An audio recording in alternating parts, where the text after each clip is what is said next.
This is Kentucky Afield Radio. This is Ron Rohde, Kentucky Afield's first host back in 1953. Now, I'm proud to present Charlie Baglin. Not record-setting, but close. The state's wild turkey biologist is on the show today to tell us what got in the way. And here's a hint. It has to do with a rabbit. Yeah, that holiday. Plus, one creature you might see this summer if he doesn't see you first. We chat about black bear in our second half hour. Stay with us as we go inside outdoors on Kentucky Afield Radio.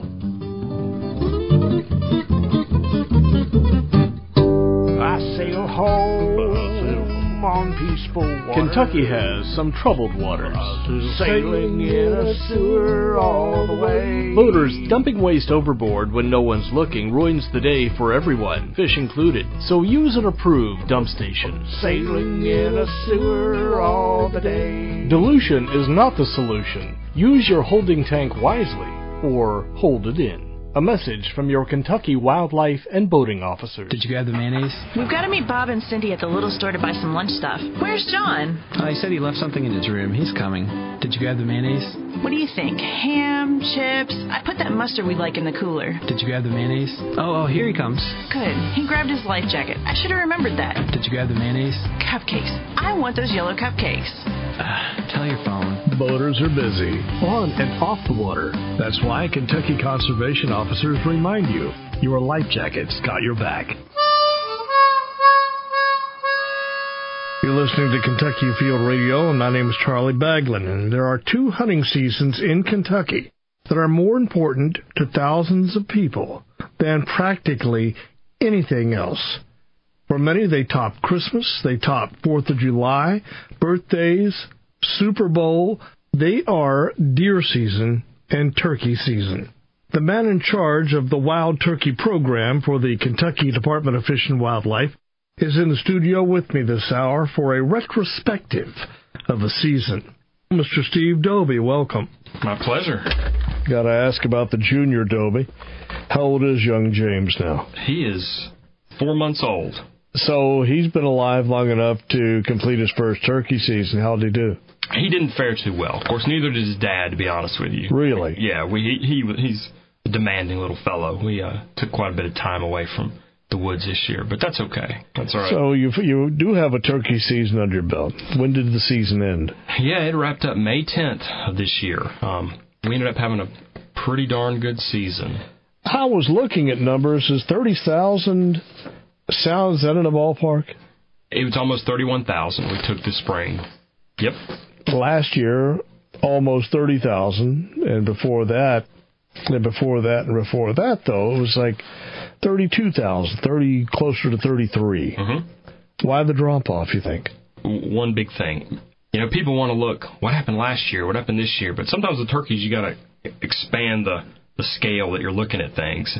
And maybe some of our listeners will remember back in 2008, we had just a phenomenal statewide emergence of cicadas. The whole state was noisy with these things all summer long. Well, these things are like a buffet to wild turkeys. And that summer of 2008, our turkey production went absolutely through the roof.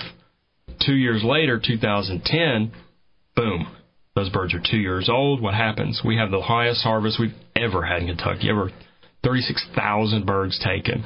And so for those couple years after that, honestly, we were kind of still riding that wave. 1 year of good turkey production can have such a just amazing impact that that's what we're seeing. What's the life expectancy of a turkey in the wild? Around me, pretty long these days. Can you tell I had a bad spring? In general, 4 or 5 years would be pretty well lived. Yeah, so I can see you're riding that wave. Yeah. Yep. Okay, well, that would explain it. And so then it drops off in 2014. And so we need some more cicadas. Are you talking about the 17-year variety? It doesn't. The turkeys are not particular. But you know what? It's funny how nature operates. And here we're kind of coming on the downhill side of that wave. And lo and behold, 2015, we actually have a cicada emergence. It's happening in western Kentucky. I believe it's a 13-year cycle brood, and it's going to be kind of in the Green River Purchase area from about Owensboro down to the Tennessee line and westward. Well, the Green River area, that's your favorite place in the world for turkeys anyway. Oh, it's phenomenal, yeah. So as if that place didn't have enough to boast about. Yeah. Turkey production should just go absolutely through the roof. Should be 36,000 right out of that one little general area. If so, that's where I'm going hunting. Yeah. I'll tell you that right now. But, it should be a good season. May not be statewide, a great reproduction, but in the western part of the state, it's going to be phenomenal. Should be. Weather-wise, how'd that play into this season? It was good. We had good weather this year. It was actually a little cooler than years past, but it was dry. And when it comes to turkeys and turkey hunting, that's what it boils down to. We want to see dry weekends. And for the most part, we had that statewide this year. The youth season was the exception, and our youth season was down about 9%. But we had a lot of factors going against them this year. They had a lot of the state had, I don't know if you remember, that massive, massive rainstorm came through 2 days before the youth season. And we had, I know here, 7 inches of rain 2 days before the youth season. A lot of places were flooded. And then it rained Saturday. And then Easter Sunday was the second day of the youth season. That may have kept some people out of the woods. Well, yeah, it may have. But they had 23 more days. But youth can hunt during the regular season anyway. Absolutely. And I'm sure they do. Yeah, they should. I hear that a lot. People may complain, well, Easter's on youth weekend. Can't help that. Okay, that's fine, but you still got 23 more days. The youth-only season is not the only youth season. That's the way I look at it. Yeah. You still take them the rest of the season. But overall, we had a good year. We had a really good year. It was up in a lot of places. And statewide, we were up about 4% from last year in the spring harvest. I was looking back at some of the history of turkey hunting in Kentucky. 1980, 1981. I didn't even know in 1980 and 81 we even had turkeys here, unless they were just a few that weren't picked off yet. But there were 1,200, almost 1,300 taken that year. The relevance to this is, 1980, 81, there were a few. I don't know if there were I don't even know if there was a season then. It would have been a very restricted area, and it kind of got more and more liberal as the years went along until, I believe it's 1996. I'm looking here. Statewide season. I'm looking here at turkeys. There are turkey seeds, there are turkey tags sold. 1992, 93, it started rising by 4,000, 6,000, 10,000 tags. Yeah. There was an explosion of turkey hunting interest in the 90s. Absolutely. Are we riding that wave still? Yeah, turkeys are one of those outdoor pursuits that's still gaining momentum in a lot of areas. Turkeys kind of came onto the scene late. 20 years ago, we had people, one of the main places I hunt in Anderson County. He told me he didn't see a bird on his farm before 2002. I mean, that's just amazing.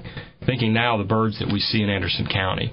So, yeah, we still are having a lot of growing interest in wild turkey hunting. 54,767 turkey permits sold. Non-resident, close to 12,000. Almost 5,900 residents. 11,604 youth. But I totaled them all up. 85,000. Yep. What were your numbers for? Honestly, if we're estimating turkey hunters, it's between 85,000 and 90,000. That's usually what we usually come up with. So 85,000 took 30,000. Yep. So about 1 in 3. Yep. It's about 30% success rate. And it fluctuates from year to year. It's about 35 to up to 45. Success is pretty consistent. And neither you nor your son were among the 1 in 3. Not this year. Unfortunately, I had to go to I shouldn't say unfortunately, it was a wonderful meeting. I had to attend in Mississippi for 5 days during our turkey season. The audacity. Someone to schedule this meeting. But I had to go to Mississippi during our turkey season, so I missed 5 days, including a whole weekend, and then having a newborn kind of influences things. That ranks right up there with somebody scheduling a wedding on a football Saturday. There you go.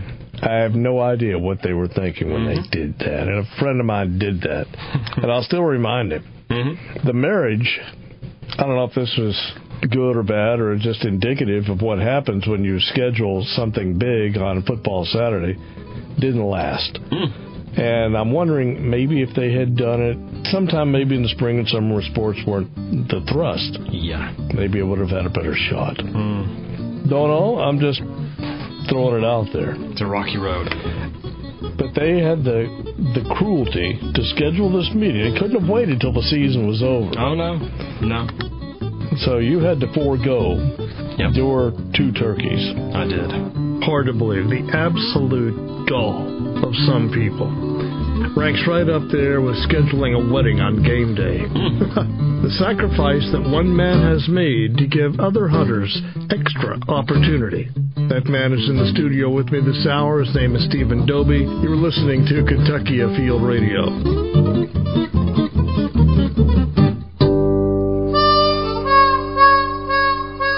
Back on Kentucky Afield Radio. Thanks for joining us. My name is Charlie Baglin. Stephen Doby is my guest this hour, state wildlife biologist. He's in charge of everything turkey.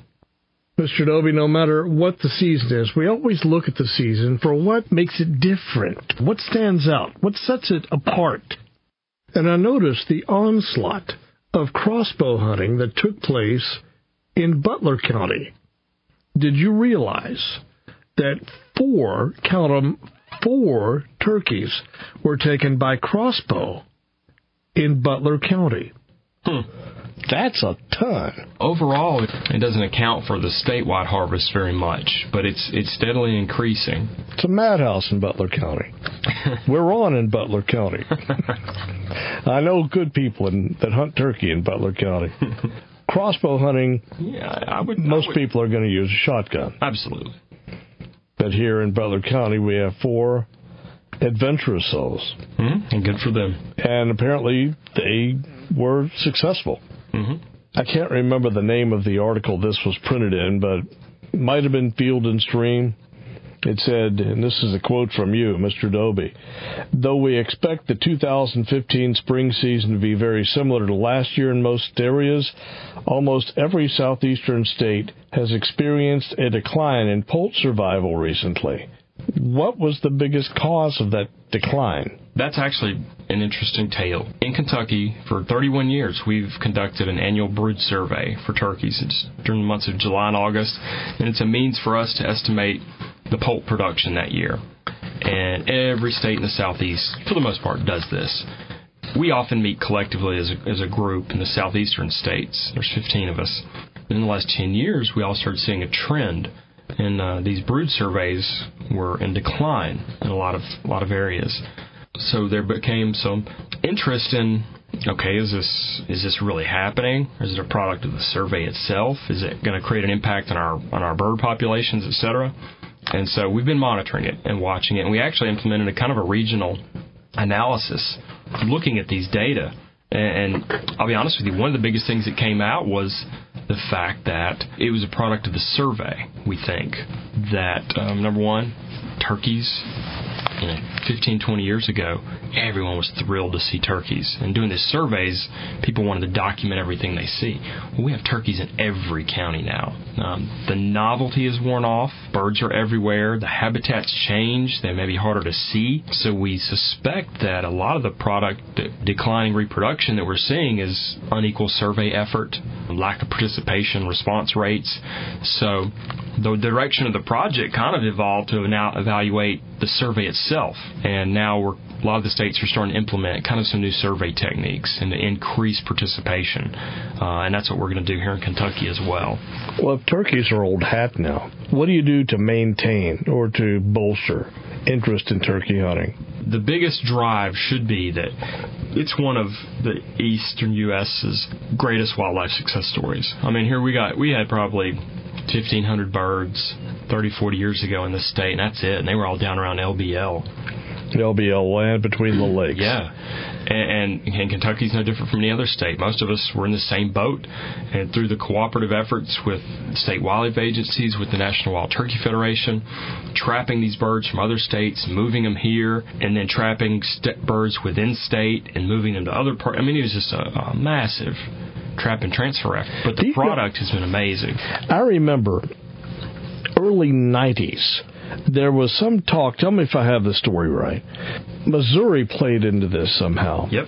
They were like giving us turkeys, and we in exchange for giving them something else, and somehow river otter figured into this from Louisiana. All of those pieces fit together. Well, oftentimes, state wildlife agencies, like most state governments, just don't have a lot of cash laying around. And so we have to get creative and means to accomplish our management and research goals. And so a lot of states say, gosh, we sure need some turkeys to put in northeastern Kentucky. Well, maybe we have plenty of river otters, or vice versa. The story could go either way. And so we ended up with state wildlife agencies trading wildlife for different purposes. And Louisiana was one of those where we did go to Louisiana and get river otters and bring them here.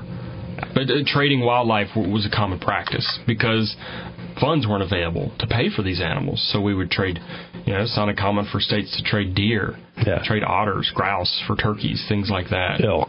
Yeah. So is the push turkey hunting, is that in your shop? Yes. Does that come from the hunter education side of things at the Kentucky Fish and Wildlife Department? It's both, yeah. I work a lot with the National Wild Turkey Federation and our state board and a lot of local chapters as well, just to kind of promote the message of the NWTF and get people involved, because they can oftentimes do a lot more on the groundwork than maybe we can get done. Just because they're a nonprofit agency and they have staff and means to get out and do it. And they have a huge base of volunteers. Now, when it comes to promoting the product, they do a great job. But increasingly, we're trying to get our Information Education Division involved as well. And recently, last winter, we had, some mentor hunts for deer between our Hunter Education Division or folks and college students trying to, you're in college, you don't get much of a chance to get out and hunt. We'll get these kids back out hunting again. And I'd like to see that done with turkeys as well. That'd be kind of cool, I think. Any way to measure how many of these hunters are new hunters? Or how many of these kids are new kids? Or is it the same old group year after year after year until they become adults? That's the biggest goal, is retention. Once you get them involved, is keeping them involved. And it usually boils down to two things. It's access, got to have somewhere to go. Or number two, three things. Number two, I don't have anyone to show me how to do it.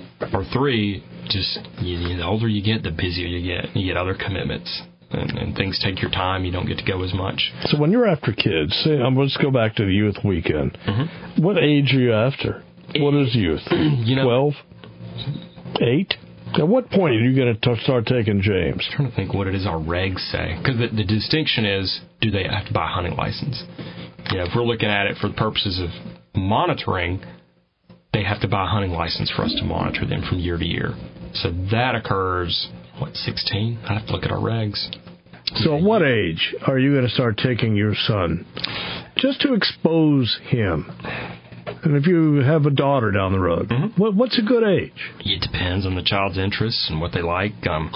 No, Steve. It's up to you to instill that. This is my first. I'm learning by the seat of my pants here.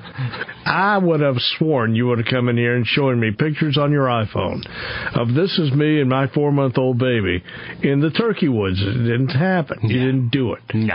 I think you could have done it since you weren't going to get a turkey anyway. You might as well have taken a crying baby. That was unclear at the time, but yes.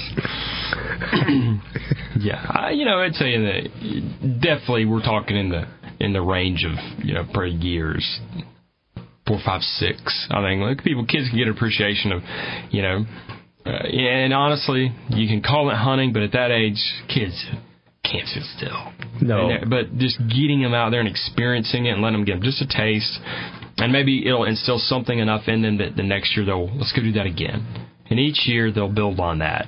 So the earlier you can start that, you'll start laying that foundation for when they're 12, 13, 14, a youth. So they'll have a real interest in harvesting an animal. My wife teaches first grade. Mm-hmm. They can't sit still. No. At what point can you sit still? I mean, for a prolonged period of time. I know people older than me that can't sit still. Right. I've hunted with them, and I don't go back with them. You wonder how they do it. It's amazing. When I get there, I'll let you know. All right, Ritalin. if you need to sit still. I suppose it could. That could definitely help your harvest totals. Fortunately, I'm one of great patience, and I can sit all day, no issues, doesn't bother me at all, but some people just can't do it. Just cannot do it. They feel like they're missing something. I think that's what it boils down to. I bet it's going on. I bet they're right over there. I bet they're right over there. And they just keep moving and moving. And it can work out great. But if you can't sit still in the meantime, you're going to spook off a lot of turkeys that you never knew were there. Did you have numbers attributed to the opening youth weekend? Yes. What are they? Hunters checked 1,587 birds. How's that compare? It's down about 9% from 2014. Had a lot of things going against it. It was Easter. You had the weather. That rain was a deal killer.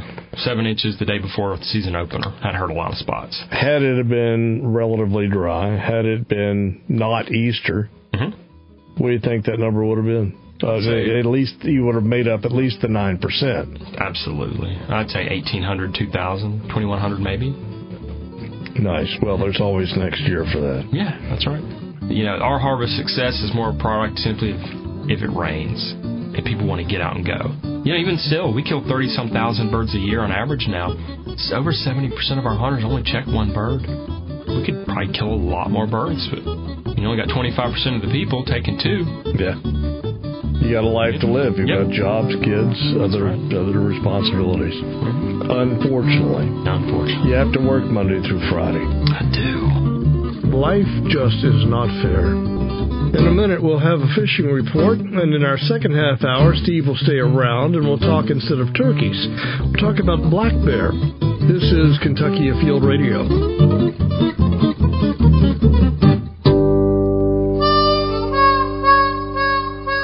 Back in our second half hour on Kentucky Afield Radio, my name is Charlie Baglin. Do you have a friend in bear country? Do you plan on visiting bear country? I say that like eastern Kentucky, Cave Run, Red River Gorge, anywhere in there. Backpacking, camping, hiking. We'll get to the do's and don'ts of how to have a safe experience keeping bears in mind. And if there's something about this show you wish a friend could hear or you'd like to hear again, it's easy to do. You can find our show online. We are on YouTube. Just search for our channel. Just put Kentucky Afield Radio in the search box. You can email the link, put it on Facebook. You can also find us at myhuntingandfishing.com.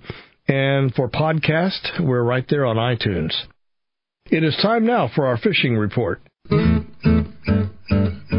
John Williams with the Fishery Report for Southeast Kentucky. At Lake Cumberland, a few walleye are being picked up about 20 feet deep on the main lake and the mouths of the major creeks using bottom bouncers with spinner rigs and night crawlers.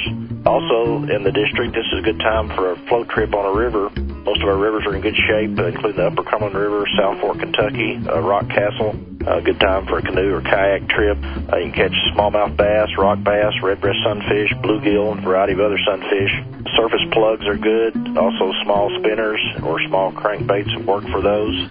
Elsewhere in the district, trout are being stocked in the Daniel Boone, in Rock Creek, War Fork, Bark Camp, and Cane Creek. This will be the last stocking until fall for those creeks.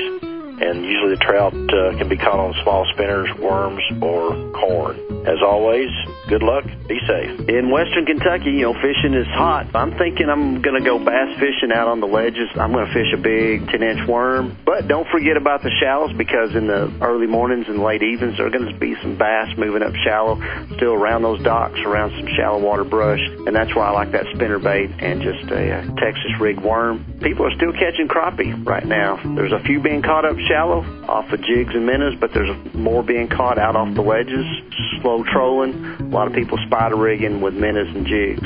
Striped bass in the tailwaters are really picking up. Go down there, catch us some shad, and I'm thinking blue cats. Cicadas right now, free bait. All you got to do is go pick you a bag of cicadas and go catch a mess of blue cats out on the river channels of Kentucky and Barkley Lakes. Well, this is Paul Reister, and I hope you find a good day to go fishing. This is Rob Rold in the Northwestern Fishery District. Rough River Lake and Nolin River Lake are both at Summer Pool, holding steady. Both lakes, anglers still picking up a few bass. Fishing the shoreline with shallow running crankbaits or plastics.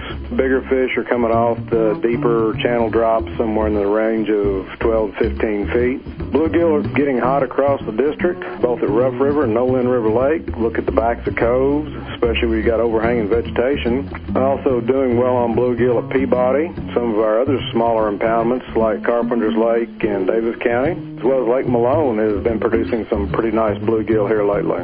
Catfish are also becoming active across the district. If you're at Rough or Nolin, you have flatheads as well as channel catfish. Fish are active across the district, so now's the time to get out and enjoy it. Wouldn't you like to know what a bear knows? Whatever that might be. My guest says he already does. We'll have more with Stephen Dobie after the break. Maybe I won't, but I could. Maybe. Yes, I won't. Well, on second thought, Yeah. no. Yes. Arguing with yourself about life jackets? Well, the answer is yes. The answer has always been yes. What the heck? Yes. Could be you've just been lucky till now. Yes. This boating season, Kentucky conservation officers remind you, your life jackets got your back. We are back on Kentucky Afield Radio. My name is Charlie Baglin. Welcome. The state government of Kentucky loves to get double duty out of its employees. That is certainly the case with one Stephen Dobie. In our second half hour, we will talk about not turkeys, but black bears. All right. You are in charge of bears for the great state of Kentucky. Guilty. The Kentucky Department of Fish and Wildlife has you wear 3 hats. I know, turkey, bear. I just have one big sombrero. And I just rotate it. It has an emblem on each side when I need to, yes. It used to be wild pigs. Still is. But you single-handedly took care of that. Well, we had team effort. We had help. It was a team effort. We made a big dent, yes. Bears. Summertime for bears. This is their breeding season, right? Are they going to be like a deer that are just running everywhere looking for a mate? Bears are very persistent during the breeding season. Male bears will breed as many female bears as they can. And in the month of June, which is the peak of the breeding season, and it goes into July and even August some years, that's really the one thing on their mind. And so they're very widespread. Bears, especially males, particularly males, are moving all over the place looking for females. Will they run right out in front of a car chasing a female? They will? Just like a deer at rut season? Similar? Yeah, it's not much of an issue just because bears occur at just such lower densities than deer. It's not as much of an issue. Usually the vehicle collision issue we see in the fall if there's a really poor acorn crop. And bears are just hungry. They're running all over the place looking for food. That's when we typically see a spike in our vehicle collisions with bears. But yeah, bears are very visible in June into July when they're breeding. Males, all of our bears are concentrated, for the most part, east of Daniel Boone National Forest in the mountains. In June and July, all bets are off. We could have a bear show up in Frankfort just as easy as we could Owensboro, and it's happened. Now, if they show up in Frankfort and Owensboro, are they looking for mates? Are they looking for chow? Mates. If it's June and July, they are looking for companionship. And in fall is when they're out chasing food. Exactly, yes. If you could sit down with a bear, what would you tell him? What would you want to know? It would do no good. Bears care about 2 things in this world. 90% of the time, it's eating. Another 10% of the time, it's breeding season. And that's pretty much a bear's life. But wouldn't you like to know what a bear knows? Whatever that might be. It has to be something more. I think I'm pretty confident in the mind of a bear. The only thing that I would want to know is what bear biologists and managers could better do to help keep bears away from human food. And ultimately, that's going about it completely backwards. Because if you have a wide open garbage can sitting out there on your back porch, what in the world do you expect is going to happen if you live in bear country? Bear's going to get in it. Ultimately, that responsibility lies on the resident or the landowner. Raccoon and a possum and everything else out there doesn't beat you to it. One thing that could benefit us as managers is what works best is scaring bears away. I think I know the answer to that. It's electricity. Now, when you say electricity, does that mean electric light or electric fence? Oh, no. Much more of a noise? No, more of a direct contact. Electric fencing. Just a very short-lived episode of stunning the nervous system, not much pain involved. It's like a shock collar. If you could put a shock collar on a bear, the world would be a much better place. Or people. Maybe we could resolve this thinking about another direction. Yeah. I once tried to teach a basset hound to not chase a rabbit with a shock collar. How did that go? Worked for about an hour. Because every time they started towards the rabbit, got a shock. Learned for about an hour. Took the collar off, good to go. An hour later, it was like I never even tried. Oh, yeah. And so it all boils down to, is the reward too great? And with bears, the reward being food, it's often too great. We have bears that we will right in front of us with their head in a garbage can, and you can raise a shotgun and shoot them square in the butt from 10 yards with rubber buckshot, and they'll lift their head out of the trash can, look at you, and then put their head back in the trash can. So what was that? Those bears they're just such a powerful animal, and oftentimes they just can become so habituated to people or conditioned to human food that reward is far greater than the negative consequence. Okay, summertime bears. Some people want to see them. Yep. My wife and I, if we're in bear country, we'll drive through the country in the hills, say, well, maybe we'll see one here. If we do, we stop. I can't help it. We're curious, like a lot of people are. Look, there's a bear.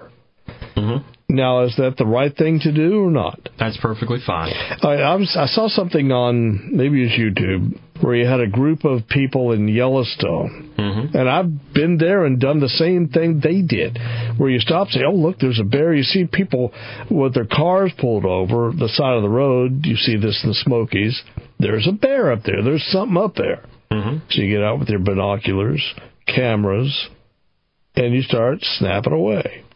And you had this mother bear, it looked like 2 or 3 cubs, started coming up closer and closer to the crowd. In fact, on the highway, and this is on YouTube, you can find it. Seen it. Yeah. And the bears start approaching the people. I mean, that's mother and cubs. So how do you avoid a case like that?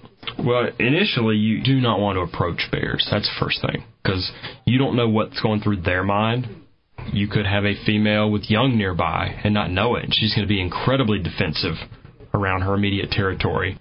You may have a bear that's guarding a carcass of a deer that he's found. Again, he'll be very defensive in guarding that carcass.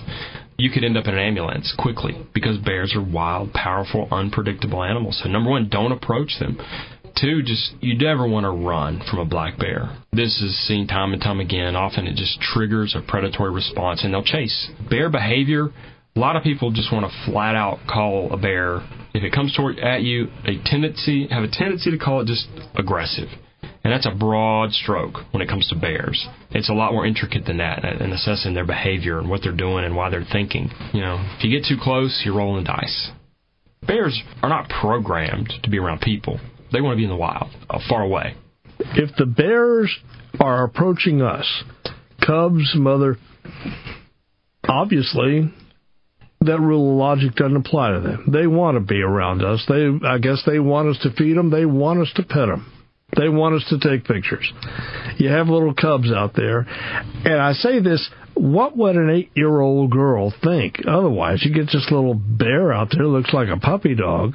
Opportunity right there to pet him. Boy, that thing grabs hold of your leg and starts climbing up you. What's going to happen then? Bear attacks on people are extremely rare, number 1. They don't see people as a food source. They're not going to eat people, but they see them as a source for handouts, hot dogs, donuts, cookies. So they get too close. Then the people get comfortable. They try to get closer. Then that crosses a line, and the bear may swat someone or even attack. That's defensive behavior. The image of black bears portrayed on the media, it does them no justice because it portrays them as a teddy bear. Mm-hmm. A calm, simple creature that just wants nothing to do but carry around a bucket of honey and eat out of it.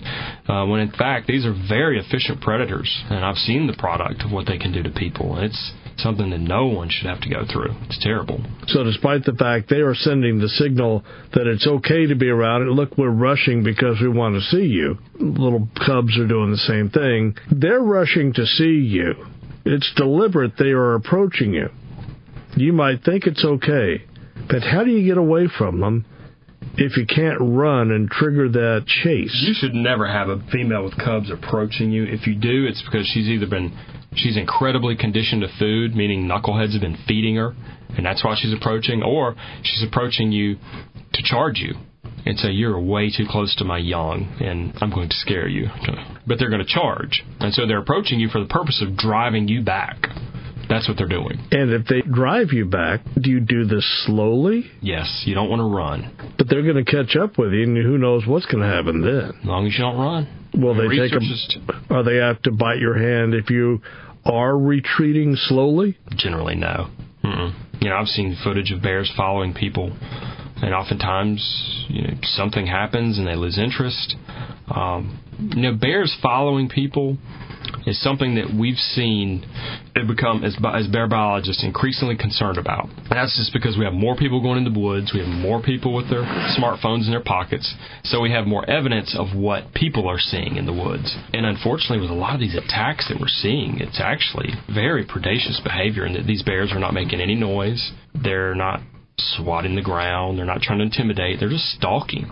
And I think for a long time, that was viewed as, I think it was misunderstood. And I don't want to paint a very negative picture of bears. I'm just trying to paint a picture that they can do some serious damage to a grown human in a matter of seconds. And why in the world would anyone want to put themselves in the situation to let that happen? It's kind of like swatting in a hornet's nest and then getting mad when you get stung. Keep your distance from bears. Certainly don't feed them. Not to mention, it's illegal in Kentucky. Most of the bears, if it's June and July, kind of all bets are off. Most of them stay into the remote habitat. But what we tend to see is these 2-year-old bears, these 2-year-old males that are kicked out of their family group for the first time. It's their first breeding season. And they know what they want to do, but they don't know how to get there. And so they're wanting to breed, but they're young. These more dominant males are whipping their butts all the time, and so they're just bouncing around like pinballs trying to find a safe zone. And it's those bears that tend to turn up in places like Richmond, Berea, outside of Lexington, Winchester. It's those young 2-year-old males that can be decent-sized bears. People don't realize that's just a 2-year-old. But typically that's what we see. Now, later in the year, when the hard mass, the acorns start forming and becoming an available food source, bears just go back to being bears. They go back to eating and becoming vacuum cleaners of the forest, sucking up every bit of food they can. Dealing with summer bears is the topic. If you plan to be camping this summer or grilling out anywhere near bear country, are you inviting bears to dinner? We'll ask. Back with our final few with Stephen Dobie. I'm Charlie Baglin. You are listening to Kentucky Afield Radio.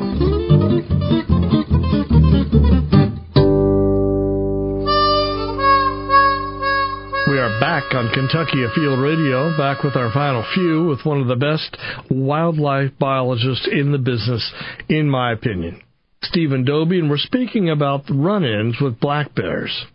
Less likely to occur if Mother Nature has already provided plenty for the bears to eat in the woods. People don't understand this or have a hard time believing it, but bears typically choose natural foods over human foods 99% of the time. You can have bears hitting your garbage cans all summer, and in July, late June, July, when those blackberries ripen, poof, every bear's out of town. Every bear's out of the neighborhood, and they're all back in the woods on the ridge tops being bears. And we see the exact same thing in October going into November. If the hard mast is available and becomes ripe, even sometimes before then, our phones just stop ringing. All of a sudden, one day they go, man, I haven't seen a bear in 2 weeks. Or they're back out in the woods being bears because they select for those natural foods. And that's what's going to put on the most calories for them. So if you're a camper and you have just cooked dinner over an open fire, what do you do with your food there? You eat it. Your breath is going to smell like that food. Yeah, your breath's kind of out of luck. You're just going to have to roll the dice there because you put mouthwash in your mouth, you're going to smell like mouthwash. Bears have an incredible sense of smell. One thing, typically what's advised is to cook and or eat, 50 yards, at least 50 yards away from where you're sleeping.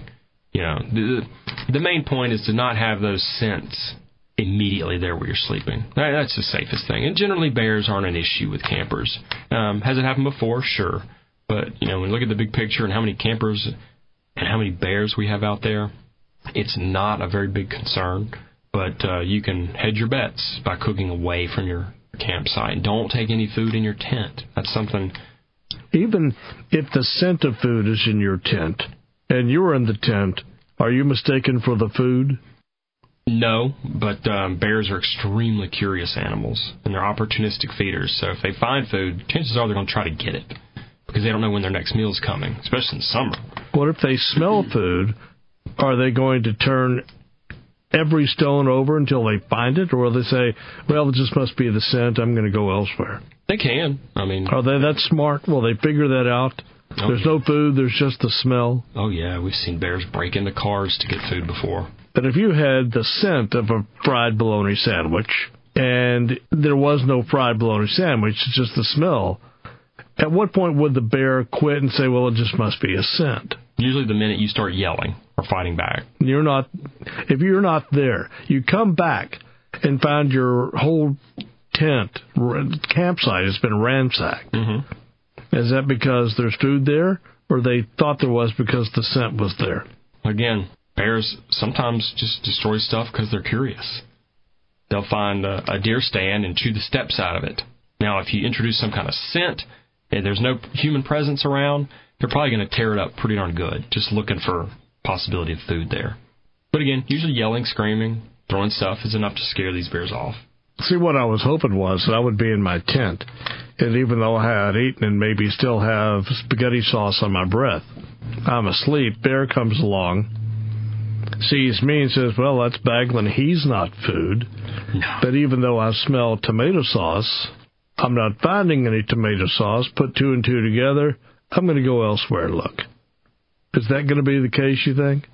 He's going to continue to look until he finds that tomato sauce. Unless there's a human presence there. If he figures out that's a person, chances are that bear's gone.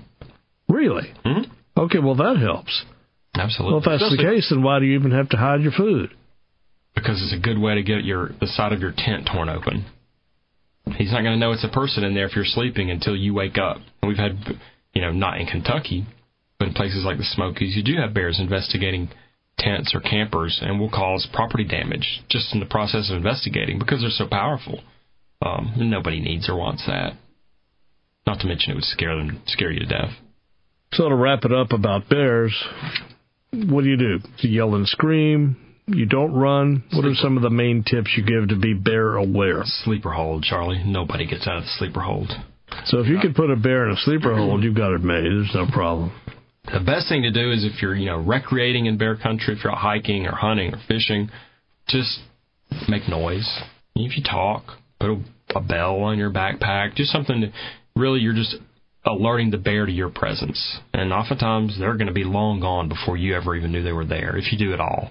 And so is any other animal. Yep, exactly right. Deer, elk, they're not going to come messing with you. Because bears are, if bears get on a food source, it's amazing. They just get a search image in their head. If they're looking for blackberries, they could be just devouring blackberries and have no concept of what's going on around them. And so, without any noise, you could literally walk up and scare a bear. And you don't want that because you don't know how the bear is going to react. So make noise. That's advice there. If you're in more of a residential setting, yell, throw things. Don't hold back. They're big boys. They're big animals. You're not going to hurt them. Just intimidate by throwing things, yelling. Often that's enough to scare a bear off. And obviously, people can always, if it escalates, contact the department. We have a lot of great biologists in eastern Kentucky that do a lot of work with bears. So to keep them away from your home, you want to reduce the scent of food. The scent and presence of food, that's right. If you have access, one of the biggest things that we have issues with that contribute to ongoing problems with bears is garbage and pet food. But if you can, keep it in your garage, keep it in a shelter, make a homemade bear-resistant type container. They're not that hard to make. You can do it yourself and put a lock on it. If you can keep bears from coming around, you're going to save yourself a lot of trouble because it's a real pain in the butt to have to get up in the morning and pick up trash from your own yard. I've had to see a lot of people do it. Pet food, only put out enough for one feeding. Don't take a garbage can lid and put 10 pounds of food in it and put it out in your yard. All you're going to end up there with is probably a bear eating it. And your dog's just going to be sitting there wondering what's going on here. Well, Steve, thanks for stopping by. You and sweet baby James have a great summer. We shall. We intend to. Still no texting and driving? No. You can learn more about Kentucky bears on the Fish and Wildlife website. The address is fw.ky.gov. Just put bears in the search box. That's what I did.